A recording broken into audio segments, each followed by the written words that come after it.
Today we're going to book the Crown Jewel event that's about to happen in Perth, Australia. It's a couple weeks away, and there's still matches that have not been declared. So I thought, hey, let's declare them. Let's book it ourselves. We complain a lot about the booking, so let's see if we can do any better. We'll start off with Seth freaking Rollins versus Cody Rhodes. I want to put some heat on this, okay? So let's put some heat on this match right here. They started talking about a watch. They actually were talking about a watch, how it was so important. Cody Rhodes gave it to him, WrestleMania 40, night 1. And it's like, okay, cool. Next week, let's have Seth Rollins smash it. He smashes it. He laughs. He's like, that's what I think of your friendship, Cody Rhodes. That's what I think about your respect. He just destroys it. And bonus points, let's long-term book this watch.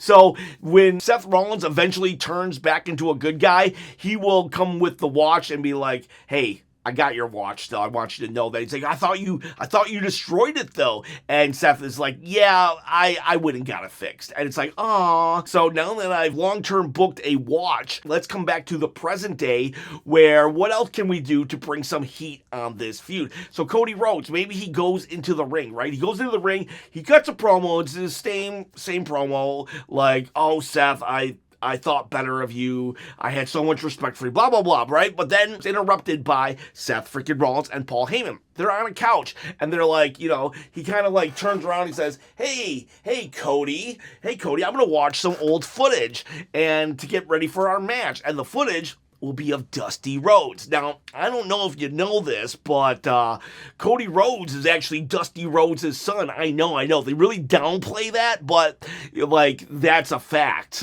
That's a fact. That's why Cody Rhodes, Dusty Rhodes. Now you know. You learn something new every day. If only Cody would lead into that relationship some. So Seth is going to watch old footage of Dusty Rhodes, not from his NWA days though, but from his WWE days. He's just a common man, working hard for the man. When he has the polka dots, when he's dancing, bonus points if there's Sapphire. Go get him, Sapphire, yeah! Love Sapphire. I will keep her memory alive here on Wrestle Chop. And they're also video package of Dusty like unclogging toilets and stuff because he was the common man. Let's have Seth and Paul Heyman just roasting Dusty this whole time for like 2-3 minutes, just completely disrespecting Dusty Rhodes and laughing at him. Finally, Cody just gets mad, fed up. I'm coming back there right now, and I'll teach you some respect. The moment he gets through the curtains, boom, blindsided by Braun Breaker, Bronson Reed. They kick the crap out of him. They drag him to the ring, and then out comes Seth freaking Rollins. He's in his polka dot gear from when he fought Cody at Hell in the Cell. And then, boom, he curb stomps him and laughs. And that's the heat we need for Crown Jewel. Now, the Undisputed title is not on the line at Crown Jewel, but it is on the line right here, right now. At 20,000 subscribers, I'm going to give this belt away. I'm not even joking. I'm trying to quit the day job, produce wrestling content full time, baby. I do it every day. I literally produce a video every day. So please, at least like the video. But if you want to win said belt, all you got to do is comment below, subscribe to the channel, hit that bell, ding, ding, ding, notification, and boom. Not a toy, could be yours. And poof, the belt is gone. All right, so let's go to some other matches that are announced. We got AJ Styles versus John Cena. It's all on Twitter. This was all completely done on Twitter. John Cena say, hey, my booking has sucked on Twitter. Please give me AJ Styles. I'm paraphrasing here. And Triple H is like, okay. There's not really much we can do here because John Cena is just not going to appear again. So AJ Styles is literally just going to come out and say, hey, I'm really flattered that you picked me, John, but why did you pick me? Because you want to win? You want a victory? You couldn't beat Brock Lesnar? So you think that you can just like pick someone that you feel that you can just dominate in the ring? I'm sorry, but no, you picked the wrong guy. Don't forget who is the president of the Beat Up John Cena Club. Beat Up John Cena. We tried to get a shirt made, and Vince was like, absolutely not. I'm flattered, John, that you picked me. but you're about to have 2 losses in a row with only 4 appearances after this. And AJ Styles is going to go kind of heel for this program right here. It's just going to be a short heel run because once it's said and done, they will shake hands in the ring. But right for this moment, he's heel until that handshake. And they've done it before. Shawn Michaels and Hulk Hogan, actually, I think SummerSlam 2005, 6, or 7. I'm not sure which one. But Shawn Michaels was heel for like a month or two. And that's what AJ's going to do here. Now, if possible, I would have AJ Styles and the Good Brothers, if possible, actually go to John Cena's movie set, wherever he is, and have them film a beatdown. That would get a lot of press. I think John Cena would be willing to do that, but I don't know. You know, it's a Hollywood production and everything. That's all they need. One beatdown on John Cena's like movie set. That would be huge. That would be a big freaking deal. If possible, do that. Otherwise, it's just gonna be AJ Styles mouthing off and being a heel, showing that he still has edge and that he's gonna be the bulldog against John Cena. The Good Brothers will just be there for the beatdown, and then they'll do Too Sweet, and he'll say, "I'll take it from here. It's gonna be 1-on-1," and then they're gone. So let's now do the Stephanie Vaquer matchup. We don't know who her opponent's gonna be. It's gonna be Jade Cargill, Nia Jax, or Tiffany Stratton. I'm going to have Jade win this. Jade would win, right? And we're going to go into this matchup kind of lame, kind of boring. It's going to be like, oh, great, another just respect match. And yeah, okay, cool. But here's the thing. When both belts are given to the ref to hand to the ring announcer or whoever, Jade Cargill's going to blindside Stephanie Vaquer. The respect's out the window. And she'll have a weapon even. Like, give her some brass knuckles, give her something. She's going to blindside Stephanie Vaquer. And Stephanie's going to be like loopy throughout the whole match because of this. And yeah, she'll recover, but never enough to overcome Jade Cargill. Jade will have turned heel. It was all a ruse. She never respected her, never nothing. And this is where she wins. The crowd hates her. The crowd absolutely hates her for this because Stephanie Vaquer has such a connection with everybody, right? And she will lose. Jade will win. She'll get booed. She comes out on SmackDown to a bunch of dudes holding mirrors, and then she's just looking at her muscles, and we start the narcissist character of Jade Cargill. Book that, please. I'm going to keep saying that until I speak it into existence. Jade Cargill is such a villain. Give her the narcissist gimmick from Lex Luger many, many moons ago. This man loves to stand in front of the mirror for hours at a time and just gaze at himself. He wasn't in it that long. We can just do it here. And yeah, so I know people are going to hate that one, but good. You should hate. That's what wrestling's about. Loving when your characters win and hating when they lose. And if they never lose, though, those wins just don't mean as much. So that's going to be Stephanie Vaquer. She will lose here. And if Tiffany wins, we're kind of going to do the same thing with the exception of it won't be a narcissist gimmick. We'll just do a pretty mean girl gimmick where she comes out maybe like the female version of Ravishing Rick Rude. Your boyfriends want to be with me. Your girlfriends want to be me. But I would rather it be Jade Cargill. Unfortunately, I just don't see Nia Jax. It's not going to be her. So now we're at Roman Reigns. Roman Reigns is being advertised. He's on the poster. And coincidentally, he is in Australia filming his role in Street Fighter and Perth, Australia, Crown Jewel. That said, though, I hear he's done filming, so he can actually fly back to the United States, start his angle gimmick, and then fly back. And who knows, maybe, hey, if there's reshoots, he can reshoot and wrestle at the same time. But how do we get this one going? Let's have Braun Breaker and Bronson Reed come out, start talking trash, saying, hey, we beat the Usos. Now we're coming for you, big dog, because there's only one dog in this yard, and it's Braun Breaker, right? And they're just talking a bunch of trash. And then Roman's just going to come out, no pomps, no circumstance, no music. He just comes out of nowhere, giving us that shock. Oh my God. And then beat down. He attacks with the Usos. That would be cool because technically the bloodline is still together, so they attack, they take the shoes, they throw it into the crowd. That would be a cool comeback moment for Roman, just celebrating. And then the following week, if we get another week of Roman, or we get only 1 week of Roman, he has to talk on the microphone. I'm sick and tired of no talking Roman. And Roman's gonna say something like this: you guys thought you put me in the hospital. You didn't. I just told that to WWE so I could go film a movie movie, all right? I'm in a movie, and you guys are trying to make a name off of me. I don't blame you. Why wouldn't you want to make a name off me? I am the name to be made off because I am the tribal chief. And he just goes on how great he is, how nothing everybody else is, and yeah, that's all I want to see with Roman. I just want to see Roman trash talk people, to be honest with you. And this will play into later, but I do want Roman to have a moment with both Jey and Jimmy. And he talks them up. He's telling Jey how good Jey is right now, and he's on the right path. And he's telling Jimmy, you need to watch out for your brother. You need to be his right-hand man. And that'll play into later when we talk about Jey's match with LA Knight. Yeah. All right, so now let's do Rhea Ripley, Asuka, Io Sky, and Kai. It'll be a tag match. We'll just have a tag match, and throughout this entire build, it's going to be Asuka holding some information that she has over Io. We don't know what exactly it is. It's implied that Asuka is the one that brought Io here, that she might know she has connections with her family, she could embarrass her family, something like that. Kind of very like how when Paul Heyman was like, I've got information over you, Undertaker, and it was Kane.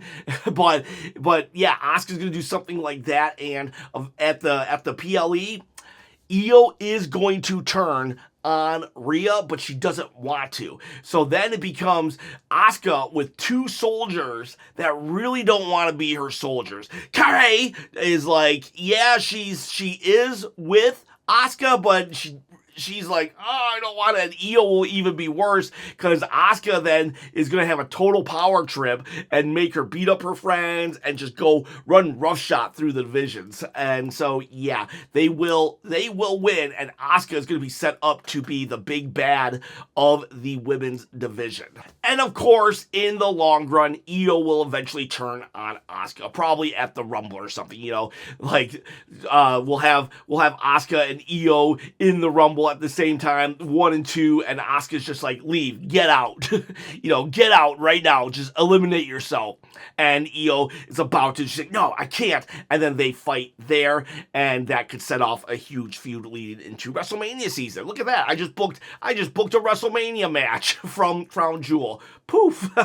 Surprising what you can do if you actually sit down and just think for a couple minutes. And since we are doing the top champion versus champions, we're just going to do that across the board. I'm not a huge fan of champion versus champion, actually, to tell the truth, but I figure let's just do it here for this situation. We don't got a lot of time, easy matchups, plus actually some unique matchups and stories that we can make out of this. So we're going to take we're going to make the best of a bad situation and do the champs versus the champs, Dominic Mysterio and Sami Zayn. That would be a good one right there, because Dominic Mysterio is weird, right? He's like the anti-Jacob Fatu in that, remember when Jacob Fatu was like going up against everybody, like eyeballing everybody, and everybody was like, oh my God, I gotta see this.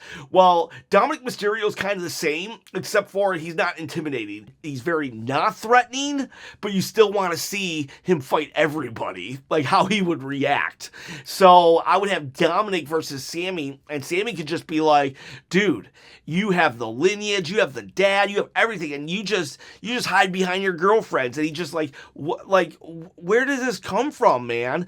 And then Dom could just be like, whatever, old man, whatever, So I would just love to see the passion of Sami versus that just lackadaisical, lazy attitude of Dominic Mysterio. I think that would be actually really funny and really cool. The tag teams, we could have Judgment Day versus the Wyatts. The Wyatts are kind of neutral. It depends on who they're fighting, if they're going to be good or bad. And this would be a good one because we'll have Judgment Day win, but this can set up a further storyline of Judgment Day versus Wyatts all the way to Survivor Series. And no, we're not going to put them in War Games. We're going to put them in a traditional Survivor Series matchup. That would be sweet. And then we could even have Nikki Cross and either Roxanne Perez and or Raquel Rodriguez in there. And yeah, so let's have a traditional Survivor Series match. We haven't had one forever, and this would allow some faction warfare. I'm for it. And maybe the Judgment Day, they say, we gotta go back to our spooky roots. We have to go back to our spooky roots. And hey, you know what? Adam Copeland, Edge, I think is his contract's up. So if you wanted to even bring in Edge for a cameo appearance, I wouldn't be opposed. So because Edge actually started the Judgment Day, and they got kicked out like 4 years ago. 3 years ago. So yeah, so that we go that direction. Wyatt's versus Judgment Day Survivor Series. Now the tricky one is Becky versus Julia. This one I don't like. I don't like this matchup. So what we got to do is have AJ Lee beat Becky Lynch. She beats Becky Lynch on a Raw. And that would be huge for AJ because beating the best in the world, which is Becky Lynch, and that's not just me saying it, that's Sports Illustrated saying it as well. Raws have been kind of like hit or miss. Last week was a great one, but before that it was kind of more miss than hit. So let's do something big. Let's have a big title change on a Raw. We'll have AJ Lee, who's hot right now. Let's strike while the iron's hot. She pins Becky Lynch, and boom, she's now Intercontinental Champion. She can go to Australia, our Perth Crown Jewel, to fight Julia. Now, I would have AJ Lee actually beat Julia. And I know. What do you mean? It would bury her. She's already got nothing. That's the point here. Because her title reign sucks. Let's just be honest. Her title reign sucks. So if AJ Lee wins here, let's have Julia then return to SmackDown and say, I'm relinquishing my U.S. title. And everybody's like, wait, what? She's like, yeah, I lost. And they try to tell her, no, but you lost, but it was a non-title match. It was champion versus champion, so you can still hold. And then Julia's like, no, I lost, therefore I don't deserve this title. And this will be a face turn for Julia. And what she'll do is she relinquishes the belt. She says, I'm going to go and find that warrior in me. So then she can be gone for 2 months, 1 month, 2 months, I don't care. Enough time that when she returns, it's a reset for her. Plus, it's a reset for the U.S. title because we can say, all right, let's have a tournament to determine who wins. And if we want to even go further, it can be on the December's Saturday night's main event, have Chelsea Green win it again, and it'll almost be a 1-year anniversary of her winning it from last December's Saturday night's main event. And then Julia, maybe she returns, and when she returns, she can win the title back. But this time it's with a fresh start because it's kind of damaged goods right now, but we can fix it. Just got to do a couple tweaks here and there, and it gives AJ Lee a win and gives Raw a big championship matchup. Okay, so now let's do Drew McIntyre versus Randy Orton. And this could simply be Drew complaining about, again, being screwed over.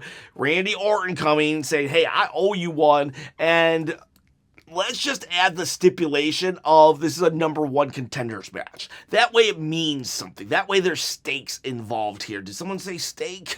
Like, I'm kind of hungry right now. Medium rare, please. And no potatoes. I'm on the keto diet. Keto, one of the two. I forget how to pronounce it. But anyways, Randy Orton versus Drew McIntyre. It's a number one contenders match. And maybe we could do something like no DQ or last man standing. I don't know, because last 2 times the referees have kind of gotten in the way and prevented things from happening, whether it's the ref preventing Randy from doing a punt kick or the ref preventing Drew McIntyre from Claymore kicking Cody into the announce table. So maybe we could do something where it's a number one contender match and no DQ or something like that to keep the ref away. And yes, I did leave Brock Lesnar off this card. I just don't think he's going to show up again until War Games, but like whatever. I don't even want him to show up again. I'm just kind of done with Brock Lesnar. If you like him, that's great. He'll be back. Don't worry. And we'll do one more matchup, and that will be let's do LA Knight, and Jey Uso. This one, it's been brooding. I would say let's have LA Knight. Let's unleash him on the microphone. Let's unleash LA Knight on the microphone. He's going to trash talk Jey, his title reign, the buildup, how he squandered a Royal Rumble victory to just nobody caring about it. Nobody talks about his title reign. No, nothing, right? And then we can have Jey Uso, just like, he attacks. He keeps trying to get Jimmy to help, but Jimmy kind of like is hesitant. He's getting madder and madder at Jimmy, and these two are just keep going at it. Adam Pearce freaks out. He says, fine, you guys can fight. It'll be a number one contender match. So now we have 2 number one contender matches on the card. And he's like, and I just can't handle it. Because maybe, you know what? Let's have another match next week where the referee gets knocked out. And then we have another match where almost like within the first 2 minutes, they're just brawling. The referee gets knocked out. So now no ref wants to be a part of this matchup because they're just too violent with each other. And then Adam Pearce is like, you guys have a match at Crown Jewel. You both need to find a referee, agree on the ref, and boom, there you go. That could be your number one contenders match for the world title. And Jay's like, fine, Jimmy. And LA Knight's like, yeah, Jimmy. And now Jimmy's caught really directly in the middle, and Jay just keeps pushing, say, you need to side with me. And the more Jay pushes, the more he pushes Jimmy away. So yeah, right there, that would be solid. That would be a solid matchup. Boom, book that. All right, there you go. So that's my booking of Crown Jewel. Do you like the matchups that I presented? Do you like the heat, the storylines that I've given, or the directions that I've given? Let me know in the comments below. I appreciate every single one of you, and I will see you tonight for TNA Victory Road, but you're actually going to see the footage on the screen as I watch it. We got the streaming rights. It's a pretty big freaking deal, and it's the first of hopefully many. Boys, girls, see ya, bye.